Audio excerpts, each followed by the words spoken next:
الحمدللہ رب العالمین والصلاة والسلام علی سید الانبیاء والمرسلین قال اللہ تعالی وتبارک فی القرآن المجید والفرقان الحمید فی شان حبیبہ مخبرا وآمرا ان اللہ وملائکتہ یصلون علی النبی یا ایہا الذین آمنوا صلوا علیہ وسلموا تسلیما صلاۃ والسلام وعلى آلك وأصحابك محبوبا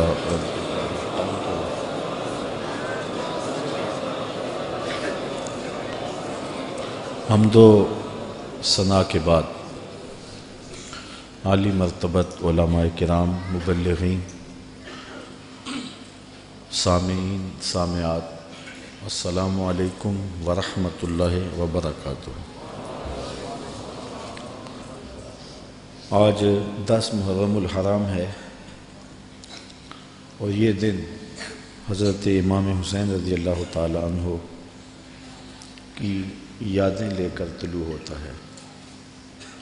ویسے تو ہر دن امام حسین کا دن ہے، لیکن 10 محرم الحرام کو ایک خاص نسبت ہم سے صدیاں قبل دوپہر کے وقت عظیمت کی جو داستاں انہوں نے رقم کی تھی، آج اہل ایمان کائنات کے گوشے گوشے میں ان کو خراج پیش کر رہے ہیں۔ اتنے آنسو کسی کے لیے نہیں بہے جتنے امام حسین کے لیے بہے، اور اتنی آہیں اور سسکیاں کسی کی محبت میں نہیں ہوئیں جتنی حضرت امام حسین رضی اللہ تعالی عنہ کے لیے ہوئیں۔ صدیاں اداس ہیں حضرت امام حسین کے لیے۔ نواسہ رسول نے عظیمت کی جو داستاں رقم کی اور جس طرح انہوں نے دین کے گرتے ہوئے پرچم کو اٹھا لیا اور اپنا گھر لٹا کے دین کو لٹنے سے بچا لیا، آج ہمارا ایک ایک عضو بدن ان کو خراج عقیدت پیش کرتا ہے۔ ہمارا دل، ہمارا قلب، ہماری آنکھیں ان کے حضور محبتوں کا خراج پیش کرتے ہیں۔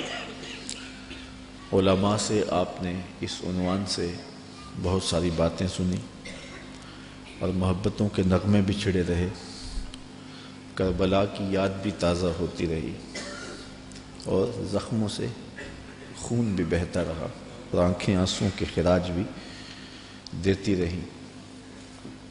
یہ ان کے ساتھ محبت کا ایک ثبوت ہے۔ حضرت امام حسین رضی اللہ تعالی عنہ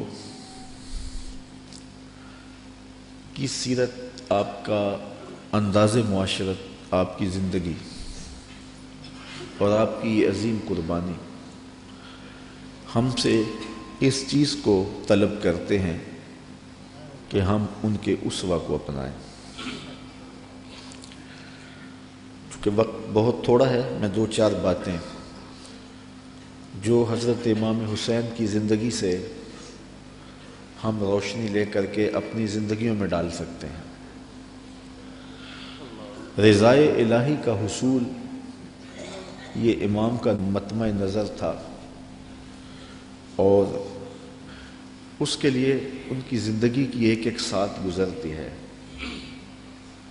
اللہ کی رضا کے لیے، اس کی قربت کے لیے اپنی جان قربان کر دینا اور اپنا سب کچھ لٹا دینا، یہ بندگی کی معراج ہے۔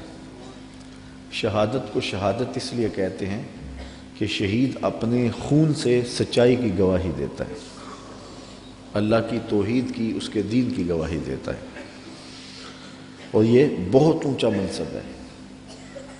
حضرت امام حسین رضی اللہ تعالی عنہ کو پہلے سے یہ معلوم تھا کہ وہ شہید کر دیے جائیں گے۔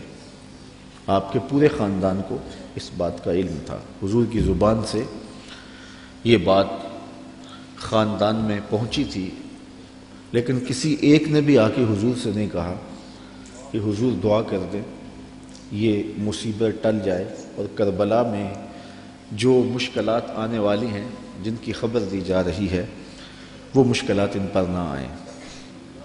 آپ تاریخ پڑھ لیں، یہ نہ حضرت سیدہ فاطمہ نے کہا ہے، نہ مولا کائنات نے آ کے عرض کی ہے، نہ خود امام حسین رضی اللہ تعالی عنہ نے حضور کی بارگاہ میں کہا ہے، نہ حضور نے کہا ہے کہ مالک حسین سے شہادت ٹال دے، بلکہ حضور کے ہاتھ اٹھتے ہیں تو دعا یہ نکلتی ہے، اللہم آت الحسین صبرا و اجرا، اے اللہ میرے بیٹے حسین کو صبر بھی بخش دے، اجر بھی بخش دے۔ تو حضور نے کیوں کہنا تھا کہ میرے بیٹے کو شہادت نہ ملے؟ وہ تو اس امتحان کے لیے تیار کر رہے تھے۔ استاد جب شاگرد کو پڑھاتا ہے، محنت کراتا ہے، تو وہ یہ کبھی نہیں چاہتا کہ میں نے جو اس کو محنت کروائی ہے اس کے امتحان نہ ہو۔ وہ کہتا ہے یہ امتحان گاہ میں جائے، زمانے کو پتہ چلے کسی استاد نے پڑھایا تھا۔ تو حضور حضرت امام حسین کے لیے دعا مانگ رہے ہیں کہ مالک اسے صبر بھی دے، اجر بھی دے۔ جب کربلا میں حسین پیاس کاٹے تو پھر بھی ان کی زبان پر شکایت کا لفظ نہ آئے تو لوگ کہیں واقعی پیغمبر کی زبان چوسی تھی۔ حضرت امام حسین واقعی حضور کے کندھوں پہ کھیلے تھے، حضور نے ایسے ہی اپنا بیٹا قرار نہیں دیا تھا۔ اور یہ صبر کا امتحان تھا جو حضرت امام حسین رضی اللہ تعالیٰ عنہ نے دیا، ورنہ اگر یہ چاہتے تو فرات چھلک کے آپ کے قدموں میں آ کے سلامی نہ کرتے۔ یہ تو حوض کوثر کے وارث کے نواسے ہیں، ایڑیاں رگڑتے تو چشمے نہ پھوٹتے۔ یہ تو رب کی تقدیر کو مانے بیٹھے تھے، یہ تو اس امتحان میں کامیابی کے لیے دعا گو تھے کہ مالک ہمیں استقامت نصیب کرو۔ امام زہری کہتے ہیں کہ جب مروان کے زمانے میں حضرت امام زین العابدین کو دوبارہ گرفتار کیا گیا اور بیڑیاں پہنائی گئی، سب سے زیادہ دکھ حضرت امام زین العابدین نے دیکھے، کھلی آنکھوں سے یہ منظر کربلا کا سارا انہوں نے دیکھا ہے۔ کہتے ہیں واقعہ کربلا کے بعد امام زین العابدین کبھی بھی ہنسے نہیں تھے اور کبھی ٹھنڈا پانی بھی نہیں پیا تھا۔ شاید پانی پینے لگتے ہوں گے تو سکینہ کی پیاس یاد آتی ہوگی۔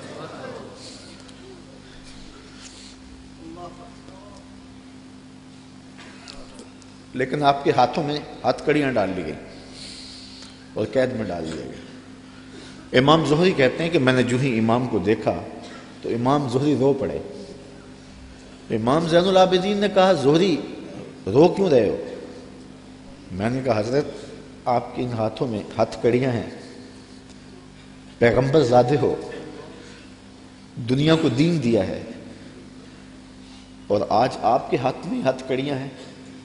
بے مروت بے وفا تیرا بھی کیا افسانہ ہے، جس نے اپنی ہی شمع کو گل کیا تو وہ پروانہ ہے۔ تو کہا یہ لوگ کتنے ظالم ہیں جنہوں نے آپ کے ہاتھوں میں ہاتھ کڑیاں ڈالی۔ اور امام زہری کا دل پھٹتا جا رہا ہے۔ امام زین العابدین فرمانے لگے زہری پریشان ہونے کی ضرورت نہیں، ہم تو اس کی تقدیر کے اوپر راضی ہیں، ورنہ یہ زنجیریں کیا ہیں، آپ نے جھٹکا دیا زنجیریں ٹوٹ گئیں۔ کہا یہ ہمارے لیے نہیں ہے۔ تو یہ کربلا کی مشکلیں ٹل جاتی ہیں اگر حضرت امام چاہتے، لیکن انہوں نے تو مشکل کو سہ کے اور قربانیاں دے کے عظیمت کی داستان رقم کرنی تھی، اور وہ زمانے نے دیکھا۔ تو حضرت امام حسین رضی اللہ تعالی عنہ کی سیرت سے یہ چیز سیکھی جا سکتی ہے کہ ہم اپنے آپ کو قربانی کے لیے تیار کریں اور اپنے فکر کی، اپنی سوچ کی پرورش اس طرح کریں کہ کبھی مشکل وقت میں کھڑا ہونے کا مرحلہ آ پہنچے تو پھر ہمارے قدم ڈگمگائے نہ، پھر ہمارے پاؤں میں لرزش نہ آ جائے، ہمارے زوردار نعرے اور ہمارے پرجوش خطاب، ہماری خطابت کے تن تنے اور ہمارے فلسفے وہاں دم نہ توڑ جائیں جہاں کھڑے ہونے کا وقت تھا۔ یہ ناداں سجدے میں گر گئے جب وقت قیام آیا۔ تو ہم نے اپنی پرورش حضرت امام حسین رضی اللہ تعالی عنہ کی اس فکر کی روشنی میں کرنی ہے، تاکہ اگر کوئی ایسا وقت آن پہنچے تو پھر ہمارے قدم اکھڑنے نہ پائیں۔ حضرت امام حسین رضی اللہ تعالی عنہ نے یزید کی بیعت سے انکار کیا، اور اس میں ہمارے لیے سیکھنے کی یہ بات ہے کہ ہم کبھی بھی کسی ظالم کے ہاتھ پہ بیعت نہ کریں۔ یہ جو مصلی کی امامت ہے، میں اپنے اس جملوں پہ آپ کی توجہ چاہوں گا۔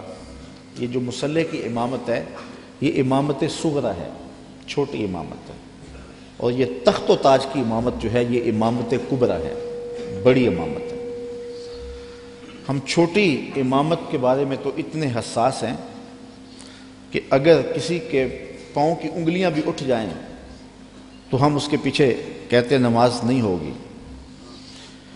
اگر کسی شخص کی داڑھی کا سائز چھوٹا ہو تو ہم اس پہ احتیاط کرتے ہیں کہ اس کے پیچھے نماز واجب الاعادہ ہے۔ تو یہاں تو داڑھی کا سائز اور انگلیوں کا لگنا اور اٹھنا بھی دیکھتے ہیں کہ نماز ہے، تو امامت صغرا میں ہماری یہ احتیاط ہے، اور جہاں امامت کبریٰ کا معاملہ آئے وہاں آنکھیں بند کر کے بیٹھ جائیں۔ تو ہمیں سوچنا ہوگا، حضرت امام حسین رضی اللہ تعالی عنہ نے فرمایا تھا وَمِثْلُنَا لَا يُبَايُعُ، یہ نہیں کہا تھا کہ میں یزید کی بیعت نہیں کرتا، کہا میرے جیسا شخص یزید کی بیعت کر کیسے سکتا ہے۔ یزید فاسق مولن تھا، یزید شراب پیتا تھا، مسلمانوں کا قاتل تھا، فاجر تھا، اور امام حسین رضی اللہ تعالی عنہ کی پرورش آغوش نبوت میں ہوئی تھی۔ تو یزید کے ناپاک ہاتھ میں امام کا ہاتھ کیسے آ سکتا تھا؟ اور ابھی حضرت کہہ رہے تھے کہ لوگ سر بچانے کے لیے ہاتھ دے دیتے ہیں، اور امام نے ہاتھ بچانے کے لیے سر دے دیا۔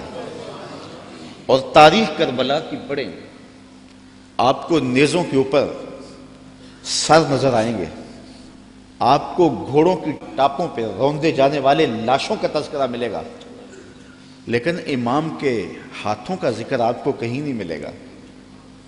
امام کا سر نیزے کی نوک پہ تھا، لاشیں گھوڑوں نے روند دیے، امام کے ہاتھ کدھر گئے؟ شاید قدرت نے اٹھا لیے ہوں کہ کوئی یزیدی امام کا کٹا ہوا ہاتھ نہ اٹھا لے، اور پھر یزید اس ہاتھ کو اپنے ہاتھ میں ڈال کر کے کہے چلو اس طرح ہی صحیح، امام کا ہاتھ تو میرے ہاتھ میں آ گیا۔ امام کی عظمت کا پہرا رب نے دیا، اور ان کی آبرو کا پہرا رب نے دیا، امام حسین کا کٹا ہوا ہاتھ بھی یزید کے ہاتھ میں نہیں آیا۔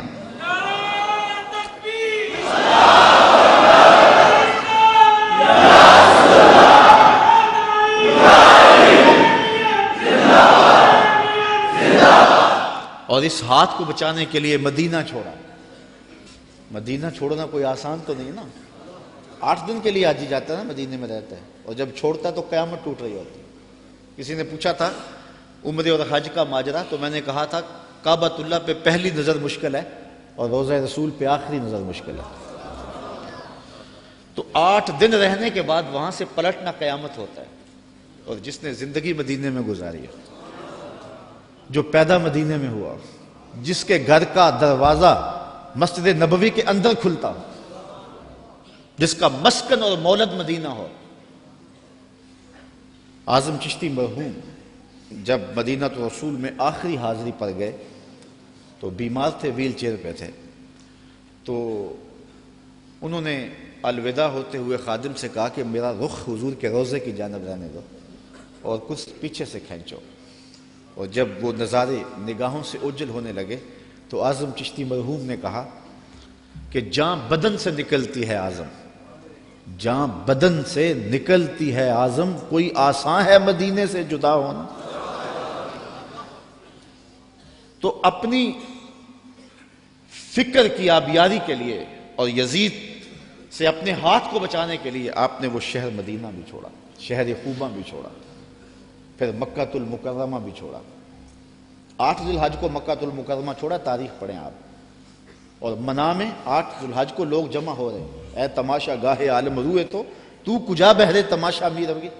اب یہاں مجھے اقبال یاد آئے، مدعاش سلطنت بوتے اگر خود نہ کر دے وا چنی ساما سفر۔ اقبال کہتے ہیں کہ اگر حضرت امام حسین رضی اللہ تعالیٰ عنہ کا مدعا سلطنت کا حصول ہوتا تو اتنے تھوڑے لوگوں کے ساتھ آپ کبھی بھی سفر نہ کریں۔ ٹوٹل 145 افراد ہیں، بچوں اور خواتین کے سمیت۔ اور سارا مدینہ آپ کا مرید ہے۔ اللہ اکبر۔ مکے میں پوری دنیا سے حاجی آ رہے ہیں لیکن آپ مکے کو چھوڑ کے جا رہے ہیں۔ طرمہ بن عدی بن حاتم راستے میں ملتا ہے تو 30,000 کا لشکر آپ کی پشت پہ کھڑا ہونے کا عندیہ دیتا ہے۔ آپ فرماتے ہیں مجھے یہ بھی قبول نہیں ہے۔ یزید کا مکروہ چہرہ بے نقاب کرنے جا رہے تھے اور اس شہادت کو چومنے جا رہے تھے جس کی بشارت رسول اللہ نے دی ہوئی تھی، اور پھر بڑھتے گئے اور اٹھنے والے قدم حضرت امام کے پیچھے نہیں ہٹے، اور قیامت تک لوگوں کو درس اور سبق دے گئے کہ حق کے لیے جان کا نذرانہ پیش کرنا پڑے تو یہ سودا سستا ہے۔ آج دین کی قدریں پامال ہوں اور ہم ڈھب سے بات بھی نہ کر سکیں تو میں پوچھتا ہوں کیا حجرہ فاطمہ سے بڑی بھی کوئی خانقاہ ہو سکتی ہے؟ کیا حسین ابن علی سے بڑا بھی کوئی سجادہ نشین ہو سکتا ہے؟ تو جب انہوں نے حق کے لیے اپنا سب کچھ لٹا دیا تو مجھے اور آپ کو اپنی زندگی کی ایک ساتھ کو دین کے لیے پیش کر دینا ہوگا۔ حضرت امام حسین سے سیکھا جا سکتا ہے صبر اور استقامت کا سلیقہ کہ انہوں نے کس طرح صبر کا امتحان دیا۔ 57-58 سال کی عمر کا شخص ہو اور اس کو یہاں سے چل کے باہر وضو خانوں تک 3 سے 4 مرتبہ جانا پڑے تو سانس پھول جائے گی، اور حضرت امام حسین ایک بار نہیں گئے، 71 بار لاشیں لینے گئے ہیں، 71 مرتبہ لاشیں لینے گئے ہیں، اور لاشیں بھی بیگانوں کی نہیں ہیں، اپنے بیٹوں کی۔ جوان بیٹے کی لاش اٹھانا تماشا لبے بام نہیں ہے۔ کسی کا جوان بیٹا فوت ہو جائے، سارے گھر والے دلاسا دے رہے ہوتے ہیں تو باپ اور ماں سنبھلتے نہیں ہیں۔ ایسے مناظر آپ روز دیکھتے ہیں۔ جنازہ اٹھتا ہے تو 10 آدمی تھام کے لے جا رہے ہوتے ہیں، یہ کون ہے؟ کہا اسی کے جوان کی لاش جا رہی ہے۔ جوان بیٹے کی لاش ہو، 10 آدمی سنبھالا دے رہے ہوں اور باپ پھر بھی نہیں سنبھلتا، موت بھی تبھی ہوتی ہے۔ میں سلام پیش نہ کروں اس حسین پر جو جوان علی اکبر کی لاش کو کندھوں پہ اٹھا کے خیموں تک لاتا ہے اور پھر بھی ہاتھ اٹھا کے کہتا ہے مالک حسین کی یہ قربانی بھی قبول فرما۔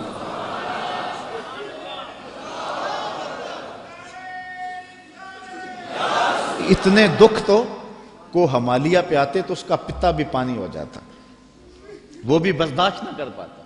ابن راشد یہ کربلا کے واقعات کا چشمدید گواہ اور راوی ہے۔ وہ لکھتا ہے کہ میں خود کھڑا تھا اور میں نے حضرت امام عالی مقام رضی اللہ تعالیٰ عنہ کو دیکھا کہ انہوں نے اپنے سینے سے ایک جوان کی لاش کو لپٹایا ہوا ہے اور مقتل سے خیموں کی جانب آ رہے ہیں، اور وہ جوان اتنا قد آور ہے کہ اس کے باوجود اس کے پاؤں زمین پہ گھسیٹ رہے ہیں، اور مقتل سے لے کر کے خیموں تک ریت پر ایک لکیر بن رہی ہے۔ تو میں پہچانتا نہیں تھا اس شخص کو، وہ نوجوان کون ہے؟ تو میں نے کسی سے پوچھا، میں نے کہا یہ نوجوان کون ہے جس کو امام اٹھا کے لے جا رہے ہیں؟ کہا یہ امام حسن کا بیٹا قاسم بن حسن ہے۔ وہ منظر بھی زمانے نے دیکھا، 6 ماہ کا اصغر ہے اور حضرت امام ہاتھوں پہ لے کے فرات کے کنارے پہ کھڑے ہیں۔ یہ تمام حجت تھی، پانی کے محتاج نہیں تھے، کوثر چھلک کے قدموں میں سلامی دینے آتا۔ حسین ابن علی کے نام پر تو پانی رکتا ہی نہیں ہے۔ میں ذکر کر رہا ہوں، سب کی آنکھوں میں پانی نہیں آ رہا؟ یہ پانی تو آج تک سلامی پیش کر رہا ہے۔ پانی کا مسئلہ نہیں تھا، اتمام حجت تھی۔ کہا تمہاری لڑائی میرے ساتھ ہے، اس 6 ماہ کے بچے نے تمہارا کیا بگاڑا؟ تو پھر کیا ہوتا ہے؟ پانی نہیں ملتا، 2 شاخہ تیر ملتا ہے۔ 6 ماہ کے بچے کا حلق تیر کاٹ جائے، وہ حلق پہ تیر نہیں لگتا، باپ کا کلیجہ کٹتا ہے، لیکن خون ہاتھوں میں لے کے آسمان کی طرف اچھال کے بولتے ہیں مالک حسین کی یہ ننھی قربانی بھی قبول فرما۔ 71 لاشیں لائن میں پڑے ہوئے۔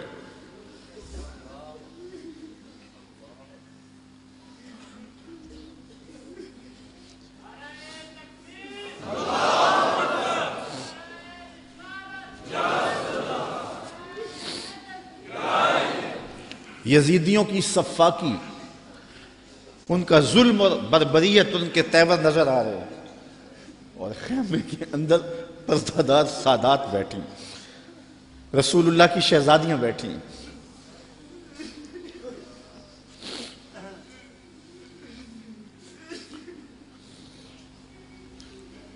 ان کا کیا دکھ ہوگا جو امام کے کلیجے میں ہوگا۔ اور وہ شہزادیاں یہ ہیں، کسی کا باہر بیٹا لیٹا ہوا ہے، ان کے بھتیجے اور بھانجے باہر لیٹے ہوئے، ان کو تلقین کرتے ہیں کہ صبر کا دامن نہیں چھوڑنا، اور امام گھوڑے کی زین پہ سوار ہوتے ہیں۔ بانکپن ایسا ہے جس ڈھب سے کوئی مقتل میں گیا وہ شان سلامت رہتی۔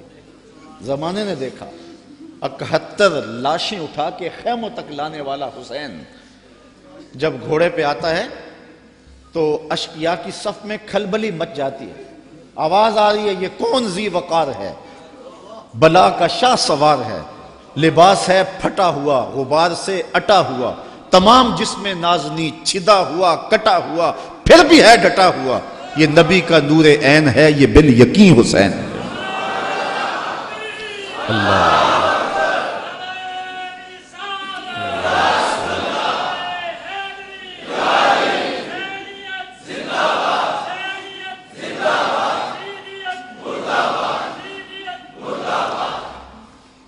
حضرت امام حسین نے صبر کی جو انوکھی داستان رقم کی ہے، کائنات میں اس کی کوئی مثال نہیں ملے گی آپ کو۔ صبر کسے کہتے ہیں اس کے بارے میں کہنے والوں نے بہت کچھ کہا ہے۔ واویلا نہ کرنا، منہ پہ تماچے نہ مارنا، ناشکری کا کلمہ نہ کہنا،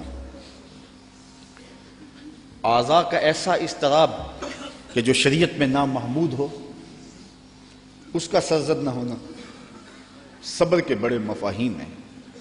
لیکن صبر کا مفہوم میں نے ایک یہ بھی پڑھا ہے کہ صابر وہ ہے جس کے معمول عبادت میں فرق نہ آئے۔ پہلی صف میں کھڑا ہونے کی عادت تھی، نماز پڑھتا تھا، جوان بیٹا فوت ہو گیا، اذان پکاری گئی تو پہلی صف میں کھڑا پایا گیا، نماز قضا نہیں ہوئی، آپ کہیں کہ بندہ صابر ہے۔ گھر میں میت پڑی ہے، نماز قضا نہیں ہوئی۔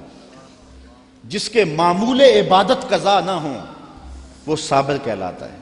صبح اٹھ کے قرآن پڑھنے کی عادت تھی، گھر میں میت پڑی ہے، چلو دوپہر کو تدفین ہونی ہے، نماز پڑھی تو تلاوت آج بھی چھوڑی نہیں ہے، ہم کہیں گے بندہ صابر ہے۔ اگر صبر کی یہ تعریف ہے کہ معمول عبادت قضا نہ ہو تو صابر کہلاتا ہے، تو پھر اس تعریف کے آئینے میں امام حسین کو دیکھو، 71 لاشیں پڑی ہیں، اپنا بدن زخموں سے چور ہے۔ محتاط روایت یہ ہے کہ آپ کا جب پیراہن اتارا گیا تو 113 تیر، 33 زخم تلواروں کے تھے اور 34 گھاؤ نیزوں کے تھے، کچھ نیزے بدن میں ٹوٹ گئے تھے، اور گھوڑے کی زین سے فرش زمین پہ آئے۔ صابر ایسا ہے کہ عبادت کا وقت آ گیا، سجدہ قضا نہیں ہونے دیا۔ ایسا صابر ہے کہ سجدہ قضا نہیں ہونے دیا، آتے ہی پیشانی سجدے میں رکھ لی، اللہم رضن بقضائک وصبرن علی بلائک تسلیما لامرک۔ اے اللہ سب کچھ کٹا کے، اور بچوں کی لاشیں پڑی ہیں، حسین کے لخت لخت سے خون بہ رہا ہے، لیکن حسین پھر بھی حاضر ہو گیا تیرے امر کو تسلیم کرتے ہوئے اور آنے والی مشکلوں پر صبر کرتے ہوئے، اور حسین تیرے حکم پہ راضی ہے، تو بھی بتا تو بھی حسین پہ راضی ہوا ہے یا کہ نہیں ہوا۔ آواز آ رہی ہے اس نواسے پر محمد مصطفیٰ کو ناز ہے، اس پیاسے پر علی شیر خدا کو ناز ہے، اوروں نے بھی سجدے کیے پر اس کا عجب انداز ہے، اس نے وہ سجدہ کیا جس پر خدا کو ناز ہے۔ عابد ایسا کہ معمول عبادت قضا نہیں ہوا، سجدہ قضا نہیں ہوا۔ اب آپ جانتے ہیں کہ امام حسین کا سر جو تھا سجدے میں جھکا ہوا تھا کہ دست قاتل نے سر انور کاٹ لیا، اور پھر سر انور کو کاٹ کے نیزے کی نوک پہ چڑھا دیا۔ یزیدیوں نے اس لیے کیا کہ اپنے لشکر کو تسلی دیں کہ ہم کامیاب اور کامران ہوئے ہیں، دیکھو سر حسین کٹ کے نیزے کی نوک پہ چڑھ گیا۔ تو جب انہوں نے نیزے کی نوک پہ سر حسین چڑھایا تو لشکر یزید سے آواز آئی یہ کیسا سر ہے جو کٹ کے بھی سر بلند ہے، اس کی سر بلندی اب بھی نہیں گئی، اب بھی یہ اونچا ہے۔ اور جب سر انور نیزے کی نوک پہ چڑھایا گیا تو اس انداز سے چڑھایا گیا کہ کٹی ہوئی گردن کا رخ آسمان کی طرف اور سر انور کا رخ زمین کی طرف۔ تو کسی شاعر نے تخیل باندھا، بآں کے سر نیزے پہ اور سوئے زمیں ہے روح، یعنی سجدہ ثانی کی ہے آرزو۔ رکعت میں 2 سجدے ہوتے ہیں، ابھی ایک ہوا تھا کہ سر کاٹ لیا گیا، حسین کی پیشانی میں دوسرے سجدے کی آرزو مچل رہی ہے۔ صابر ایسا کہ معمول عبادت قضا نہیں ہوا، اور پھر تلاوت بھی قضا نہیں ہونے دی۔ حسین کا سر نیزے کی نوک پہ ہے، لبوں پہ قرآن جاری ہے، کیونکہ حسین کو لوریہ ہی قرآن کی ملی تھی۔ تو حسین ابن علی رضی اللہ تعالی عنہ سے صبر سیکھا جاتا ہے، استقامت سیکھی جا سکتی ہے، اور اپنی زندگی میں اس کا چراغاں کیا جا سکتا ہے۔ بہت ساری چیزیں سیکھنے کی ہیں اس خاندان سے، رواداری اور خودداری بھی سیکھی جا سکتی ہے۔ جب یہ لشکر حضرت امام حسین رضی اللہ تعالیٰ عنہ کو شہید کر دیتا ہے، اور آپ کے لاشوں کے اوپر گھوڑے دوڑائے جاتے ہیں، اور ہوائیں مٹی ان کے اوپر اڑا دیتی ہیں، اور پھر وہاں سے شہیدوں کے سر نیزوں پہ چڑھا کے کوفہ اور کوفہ سے دمشق لے جایا جاتا ہے، تو یزید پوچھتا ہے اپنے خاص لوگوں سے کہ اس راستے کے اندر تم نے ان کی کیفیت کیا دیکھی؟ یزید بدبخت کے دل میں یہ تھا کہ میں اب بھی فاتح بن جاؤں، امام زین العابدین ڈر کے گھبرا کے ان مشکلات سے میری بیعت کر لیں، کیونکہ اگر امام زین العابدین بیعت کر لیتے تو کربلا کی ساری داستان زیرو ہو جاتی، اور وہ یہ کرنا چاہ رہا تھا، لیکن زین العابدین کی رگوں میں بھی تو خون حسین تھا، تو بڑے دکھ دیے۔ آدمی حیران ہو جاتا ہے کہ کس طرح انہوں نے گھوڑوں کے اوپر سوار کرا کے اطرت پیغمبر کو بازاروں میں پھرایا، اور پھر ان کے سر نیزوں کی نوک پہ چڑھے ہوئے تھے، لیکن دربار یزید میں جب پہنچے تو یزید نے اپنے خاص لوگوں سے پوچھا کہ کیا ان کی اب حالت ہے؟ لاشیں کٹ کے وہاں پڑے ہوئے ہیں، سر یہ ہیں، تو اب تو دب گئے ہوں گے۔ تو جو اس نے جواب دیا، اس سے اس خاندان کی خودداری اور غیرت دیکھو۔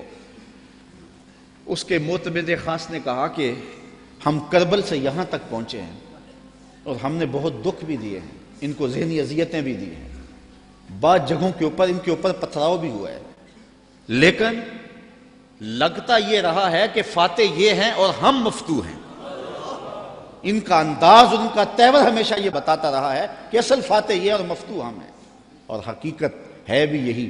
اقبال کہتا ہے جو دلوں کو فتح کر لے وہی فاتح زمانہ، جو دلوں کو فتح کر لے وہی۔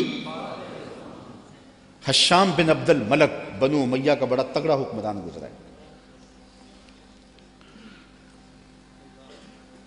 حج کرتا ہوا حجر اسود کے سامنے آیا، دل میں آیا کہ میں حجر اسود کو چوموں، ہجوم اتنا تھا کہ چوم نہ پایا۔ جن لوگوں نے حج کیا ہے منظر آنکھوں میں گھوم گیا ہوگا، تو اتنا ہجوم تھا کسی نے بادشاہ کی پرواہ نہیں کی، راستہ نہیں دیا، وہ ایک سمت کھڑا ہو کے منتظر رہا کہ کوئی رش کم ہو تو میں حجر اسود کو بوسہ کروں۔ اتنے میں امام زین العابدین بھی طواف کرتے کرتے آئے، وہ رک کر کے جب حجر اسود کو دیکھنے لگے تو لوگوں نے راہیں چھوڑ دی، آگے بڑھے، حجر اسود کو چوما اور پھر طواف میں لگ گئے۔ حشام کو بڑا غصہ آیا کہ میں بادشاہ وقت اور میرے لیے لوگوں نے راستہ نہیں چھوڑا اور ان کے لیے راستہ چھوڑ دیا، تو وہ اپنے درباری شاعر فرزدق سے کہنے لگا من ھذا، یہ کون ہے؟ حالانکہ وہ جانتا تھا یہ امام زین العابدین، لیکن اس نے تحقیر کرنے کے لیے تجاہل عارفانہ برتتے ہوئے کہا من ھذا، اے کون ہے؟ وہ جو فرزدق شاعر تھا تو بادشاہ کا درباری شاعر، لیکن آج اس کی غیرت جاگی۔ جب اس نے کہا نا من ھذا، یہ کون ہے؟ تو فرزدق نے کہا بادشاہ تو نہیں جانتا یہ کون ہے؟ اس کو تو بطحا کے سنگ ریزے بھی جانتے ہیں یہ کون ہے، اس کو تو فرش والے بھی جانتے ہیں اور افلاک والے بھی جانتے ہیں کون ہے۔ کہا یہ تو فاطمہ کا بیٹا ہے، یہ علی کا شہزادہ ہے، رسول اللہ کا نواسہ ہے۔ اور پھر کھڑے کھڑے امام کی شان میں قصیدہ لکھ دیا، اور اس میں فرزدق نے بادشاہ کو مخاطب ہو کے کہا تیرا نکرہ کرنا اس معرفہ کو نکرہ نہیں کر دے گا، یہ کل بھی معرفہ تھا، یہ آج بھی معرفہ ہے، تیرا من ھذا کہنا اس معرفہ کو نکرہ نہیں کرے گا۔ بادشاہ کو اتنا غصہ آیا کہ اس نے فرزدق کو ایک بند کنویں میں ڈلوا دیا، قید کروا دیا۔ امام کو پتہ چلا تو انہوں نے اشرفیوں کی ایک تھیلی بطور جو ہے وہ محبت فرزدق کے پاس بھیجی، تو اس نے چوم کے آنکھوں سے لگائی اور خادم کے ہاتھ میں واپس کرتے ہوئے کہا کہ امام سے کہنا، میرا سلام دینا، کہنا ان ٹگوں کے لیے بادشاہوں کی نوکری کی ہے ساری زندگی، اور یہ جو میں نے قصیدہ لکھا ہے پیسوں کے لیے نہیں کیا، اشرفیوں کے لیے نہیں لکھا، آپ کے نانے کی شفاعت کے لیے لکھا ہے۔ جو دلوں کو فتح کر لے وہی فاتح زمانہ۔ آپ پورا شہر ڈھونڈ لیں، آپ کو شمر نام کا شخص نہیں ملے گا، آپ کو خولی نام کا شخص نہیں ملے گا، آپ کو ابن زیاد نام کا شخص نہیں ملے گا، آپ کو یزید نام کا شخص نہیں ملے گا۔ اور اگر آپ ڈھونڈنے نکلے، دور کیا جانا، اسی محفل سے ڈھونڈ لے، ہزاروں علی کے نام کے ہوں گے، ہزاروں حسین کے نام کے ہوں گے، شبیر کے نام کے ہوں گے، اور کتنی تجھے محبتیں اے فراز چاہیے، ماؤں نے تیرے نام پہ بچوں کے نام رکھ دیے۔ جو دلوں کو فتح کر لے وہی فاتح زمانہ۔ تو حضرت امام حسین رضی اللہ تعالی عنہ کے خانوادے کا جو ترہ ہے اور خودداری کا جو انداز ہے وہ دیکھنے کو ملا، اور کربلا سے لے کر کے مدینے تک یہ منظر ہر جگہ پہ دکھائی دیا۔ حضرت امام حسین کو کربلا میں دیکھیں یا ان کے خاندان کو کوفے کے بازاروں میں دیکھیں یا دمشق کے بازاروں میں یا دربار یزید میں دیکھیں، آپ دیکھیں گے کہ باوجود کہ یہ مظلوم ہیں، باوجود کہ ظلم و جبر کی انتہا کر دی گئی، لیکن انہوں نے اس کے جواب کے اندر کوئی شخصی وار نہیں کیا ہے۔ سارے کربلا کے واقعات کو پڑھتے جائیں، بلکہ اس واقعہ کو سمجھنے کے لیے صرف ایک واقعہ، اللہ نے مختار سقفی سے یہ کام لیا کہ اس نے قاتلان حسین کو چن چن کے مارا۔ مالک اشتر کی قیادت میں فرات کے کنارے ابن زیاد کے لشکر سے لڑائی تھی، اللہ نے مالک اشتر کو فتح دی اور یزیدی بھاگ کھڑے ہوئے، کچھ قتل کر دیے گئے، کچھ بھاگ گئے، کچھ پکڑ لیے گئے۔ ابن زیاد بھی بھاگ کر کے ایک سمت رخ کر جاتا ہے کہ میں ان لوگوں کی دست برد سے دور ہو جاؤں، اور اپنے گھوڑے کو ایڑ لگائی اور تیزی سے سرپٹ گھوڑا دوڑا رہا ہے۔ ادھر پیاس کی شدت ہے، زبان کانٹا ہو گئی، حل خشک ہو گیا۔ صحرا کے اندر لگا ہوئے خیمہ دکھائی دیا، سوچا کہ اس خیمے والے سے جلدی سے رک کر کے پانی کے 2 گھونٹ لے لوں اور پھر آگے بڑھ جاؤں گا۔ گھوڑے سے اترا، خیمے کا پردہ سرکایا، دیکھا کہ امام زین العابدین عبادت کر رہے ہیں۔ امام زین العابدین کبھی مدینہ سے باہر نکل کے صحراؤں میں خیمہ گاڑ لیتے تو مہینہ مہینہ گزارتے، یہ کسی ایسی جگہ پہ خیمہ گاڑے عبادت میں مصروف تھے، قرآن کی تلاوت کر رہے تھے۔ اس نے سرکایا پردہ تو دیکھا امام ہے، غیرت ہوتی تو ایک پانی کا گھونٹ بھی نہ مانگتا، لیکن مرتا تھا کیا کرتا۔ اس نے کہا حضرت مجھے پانی دیجیے۔ امام نے نظر اٹھا کے دیکھا، پھر دونوں ہاتھوں سے پیالہ بھرا اور ابن زیاد کو دیا۔ اس نے پانی پیا، پیاس زیادہ تھی، کہا حضرت اور دیجیے، آپ نے پھر دیا۔ اس نے پھر مانگا، آپ نے پھر دیا۔ سمجھا کہ امام نے مجھے پہچانا نہیں، اگر پہچان لیتے تو میرے منہ پہ تھپڑ مارتے، مجھے پانی نہ دیتے، میں نے جو ان کے خاندان کے ساتھ کربلا میں کیا تھا۔ تو کہنے لگا حضرت شاید آپ نے مجھے پہچانا نہیں۔ امام کی آنکھیں برسنے لگیں اور فوارے چھوٹ پڑے اشکوں کے، اور آپ نے فرمایا بدبخت تجھے نہیں پہچانتا جس نے میرا گھر اجاڑ کے رکھ دیا، 6 ماہ کے عسکر کو بھی پانی نہ دیا۔ تو کہا حضرت اگر آپ پہچان گئے ہیں مجھے تو پھر مجھے 3 پیالے لبالب بھر کے کیوں دیے ہیں؟ کہا جب ہم تمہارے گھر آئے تھے جو تم نے کیا یہ تمہارے خاندان کی ریت تھی، اور آج تم ہمارے گھر آئے ہو جو میں کر رہا ہوں یہ میرے خاندان کی ریت ہے۔ نصیب اپنا اپنا، مقام اپنا اپنا، کیے جاؤ میں خارو کام اپنا اپنا۔ تو حضرت امام حسین رضی اللہ تعالی عنہ کے خاندان سے یہ سیکھنے والی چیزیں ہیں جس کو ہم اپنی زندگیوں میں داخل کر کے اپنی زندگیوں میں چراغاں کر سکتے ہیں۔ حضرت امام حسین رضی اللہ تعالی عنہ کا نام کل بھی روشن تھا، آپ کا نام آج بھی روشن ہے۔ یزید مر گیا،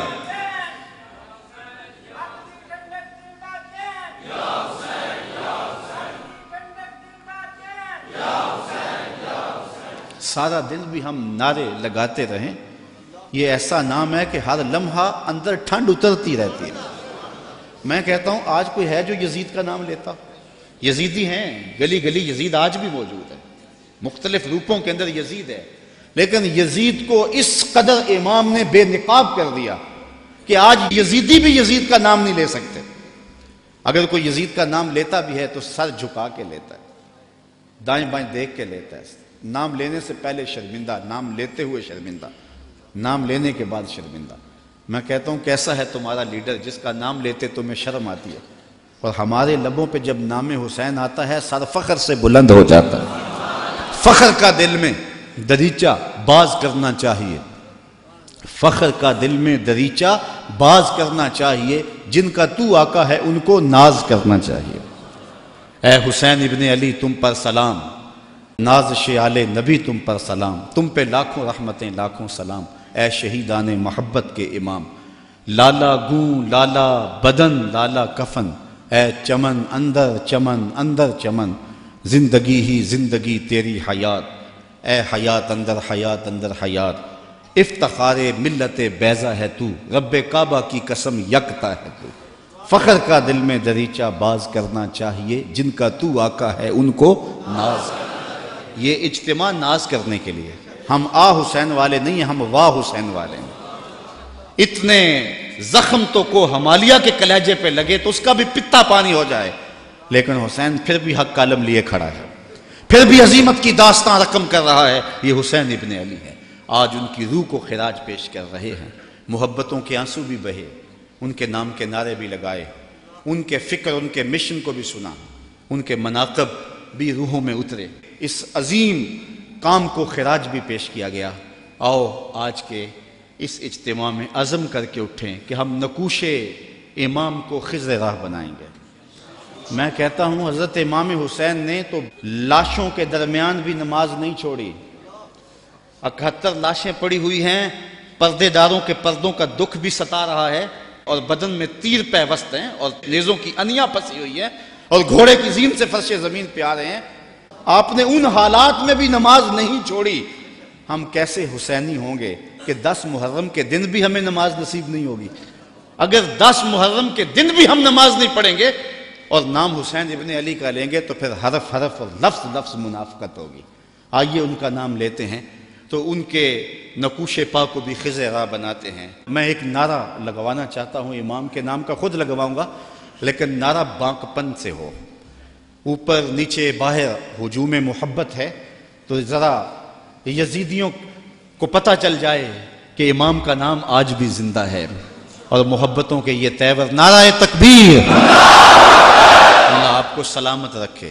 حسین کل بھی زندہ تھا، حسین نعرہ تکبیر، نعرہ تکبیر، نعرہ رسالت، نعرہ رسالت، نعرہ رسالت، حسینیت، حسینیت، حسینیت، یزیدیت، یزیدیت۔ علامہ اقبال کا سارا فلسفہ نچوڑیں تو جو رس نکلتا ہے اس کا مصداق امام حسین بنتے ہیں۔ جوس کیا نکلتا ہے؟ کی محمد سے وفا تو نے تو ہم تیرے ہیں، یہ جہاں چیز ہے کیا لوح و قلم، پھر لوح بھی تیرے ہاتھ میں دے دیں گے، قلم بھی تجھے پکڑا دیں گے، پھر تیری تقدیر کے فیصلے کسی اور جگہ نہیں ہوں گے، بلکہ خدا بندے سے خود پوچھے گا بتا تیری رضا کیا ہے۔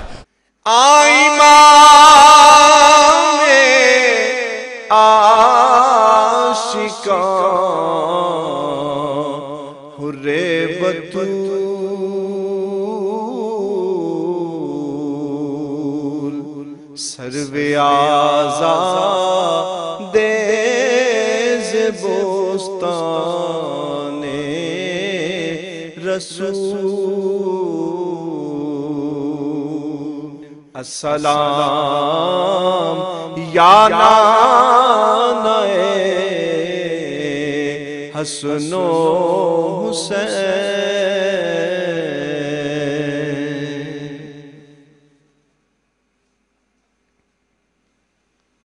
بسم اللہ الرحمن الرحیم۔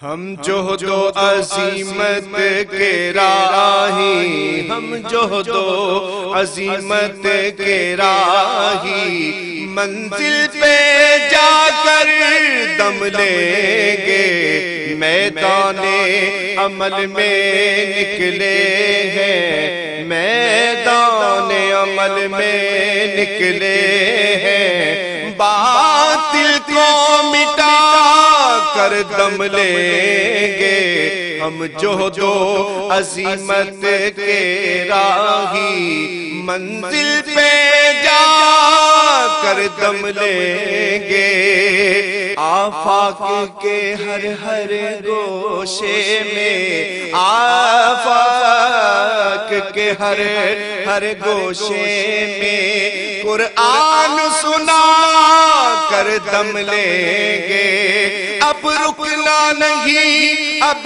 تھمنا نہیں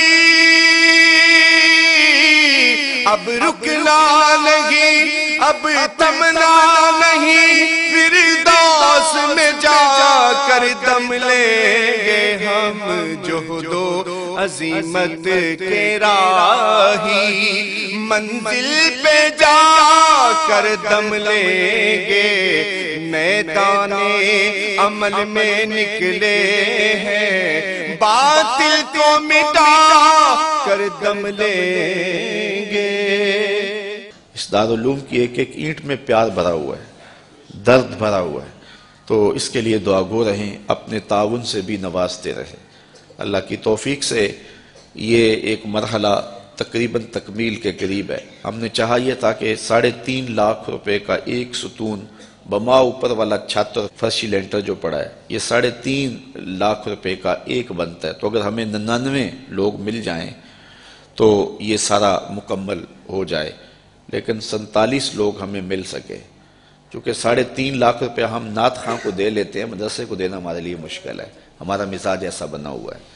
تو پورے ملک کے اندر اتنے لوگ ملے، اللہ ان کے رزق میں بے پناہ برکتیں عطا فرمائے۔ باقی جن لوگوں نے انفرادی طور پہ کوشش کی 2، 5، 7، 8، 10، 20 ہزار جتنی توفیق کوئی شامل ہوئے، تو یہ اتنا کام مکمل ہوا، اور یہ تھوڑا سا حصہ ہم نے یہ کچھ قرض لے کر کے ڈالا ہے، اور آگے والا حصہ بھی ہم نے جو ہے وہ تعمیر کرنا ہے۔ جب اوپر والی چھت کا مرحلہ پہنچے گا تو ایک ستون بما چھت کے صرف 2 لاکھ روپے تک جو ہے وہ ممکن ہوگا۔ احباب اگر اس حوالے سے جو ہے وہ تعاون فرمائیں۔ جامعۃ المصطفیٰ کے جو ماہانہ اخراجات ہیں اس سلسلے کے اندر باہر سے معاونت فارم اگر وصول کر لیں، ایک بچے کا اوسط خرچہ تقریباً 1200 سے 1500 روپے تک ہے۔ اگر ایک بچے کا خرچہ اپنے ذمے لے لیں، ہمارا نمائندہ ہر مہینے وصول کر لے گا، تو یہ ایک تعاون کی صورت ہوگی۔ بہرحال جس طرح جس سے بن پڑے اپنے مرحومین کے اصالِ ثواب کے لیے، اس کی تعمیر کے لیے آپ نے کوشاں رہنا ہے۔ جس نے ایک پائی بھی اس جامعہ کے لیے خرچ کی، اے اللہ اس کو جزائے جزیل دے۔ جس نے گزرتے ہوئے پیار کی نظر سے دیکھ بھی لیا، اس کو بھی جزائے جزیل عطا فرما۔